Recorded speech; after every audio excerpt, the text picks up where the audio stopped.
Hi friends! Samahan niyo akong maghanda nitong mga prawns na lulutuin ko ngayong araw.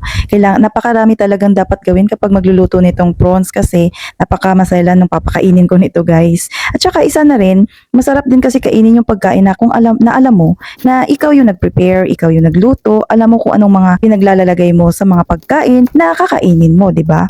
Dagdag comfort na rin yon. Kaya nga, mas mabuti talaga na home cooking. It's always the best kapag magluluto ka ng pagkain nyo sa bahay. Pero, kung wala ka naman ding, kung busy ka everyday, may mga trabaho ka din na kailangan mong asikasuhin una, okay lang din yung mga takeouts na pagkain. It's very, na rin yung comfortable na rin sa pamilya, di ba? I always remember yung mga kasabihan na naririnig ko dati sa radyo. Example, yung sinabi ni, hindi nakalimutan ko yung pangalan niya, pero sinabi niya doon na sa murang edad niya pa daw kasi, nakita niya na kung gaano kahirap ang buhay kasama ng mga pamilya niya. Kaya pinagsikapan niya na makatapos ng pag-aaral. Nang sa ganun maganda ang kanyang trabaho at makain niya yung mga masasarap na pagkain na nakikita niya sa mga kapitbahay nila or sa mga pamilya na kaya namang maka-afford ng mga masasarap na pagkain. At ayun nga, nakapagtapos siya ng pag-aaral niya, nabibili niya na lahat at nakakain niya na lahat ng pagkain na gusto niya. Kaso nga lang, dumating siya sa point na nagkaroon siya ng komplikasyon sa kanyang katawan, kaya nagpa-check up siya sa doktor